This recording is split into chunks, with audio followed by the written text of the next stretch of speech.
The high levels of unemployment in the country, the challenges are even greater for graduates who are entering the job space in the midst of a global pandemic. But a Cape Town-based NPO, also known as Abaguquli, is looking to help ease some of these burdens and also help them into employment by upskilling them before they even approach the job market. Right now we're joined by Abaguquli CEO Aasiyah to share more on how they assist graduates get into the workplace. Aasiyah, thank you so much for your time and good morning to you. I mean, please just paint us a picture of the reality of the average, unemployed graduate in the country and how your organization subsequently was formed.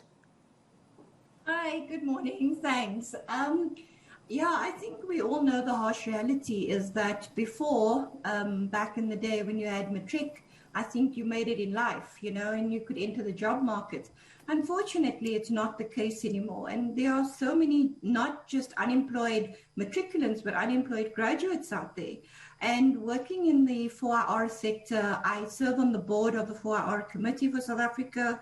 And being in the MPO sector for a very long time, I just realized there's a disconnect between the 4R and the unemployed, especially in the poorer and more disadvantaged communities, in that when we move forward, which we already are in 4R, then poorer communities are going to be more disadvantaged.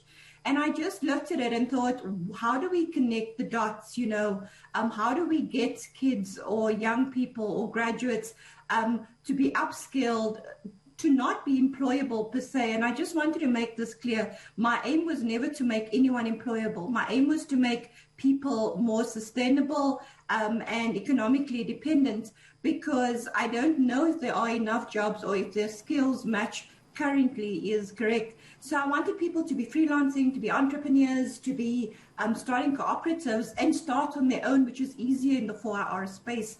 And that is how Abaguquli started. It was to try and match or try and prepare young people for 4R in that they are, in line and aligned to either the serving the communities or serving whatever people are out there to be earning money. Yeah, and I understand that at the moment your focus is on the Western Cape, assisting and upscaling those youth and, unemployed graduates in some of those disadvantaged communities there. I mean, how's it going so far? Absolutely beautiful. We're actually not just in Western Cape, we're in KZN, Western Cape and Gauteng. And we do from coding to robotics to artificial intelligence to remote pilot license to beyond visual line of sight license. It's going really well. We are now focusing on a disabled program to get disabled people to be doing 3D mapping and to be doing not remote pilot license per se, but beyond visual, so you don't see the drone at all. And we're also doing an MPO sector where we're trying to show the MPO sector how to, be more productive by teaching them how to code, by doing Arduino electronics, by doing printing for them. Sorry, I just lost a word.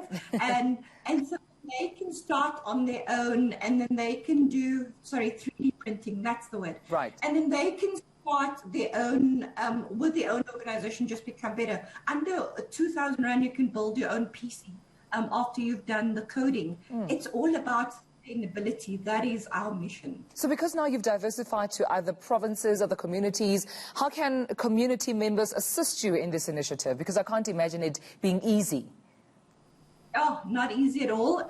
So right now, our focus are big corporates to spend either their socio-economic development spend or their skills development spend, especially those in the IT sector.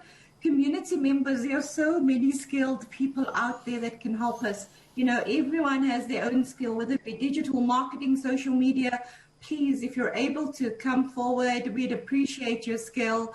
Anything to get us out there, to get us in the faces, to get those investors to say, we're here, we're investing millions, we're willing to do it, we see your program is sustainable, here's our money. All right, then we'll wish you all the best and thank you so much for taking this initiative, Aasiyah.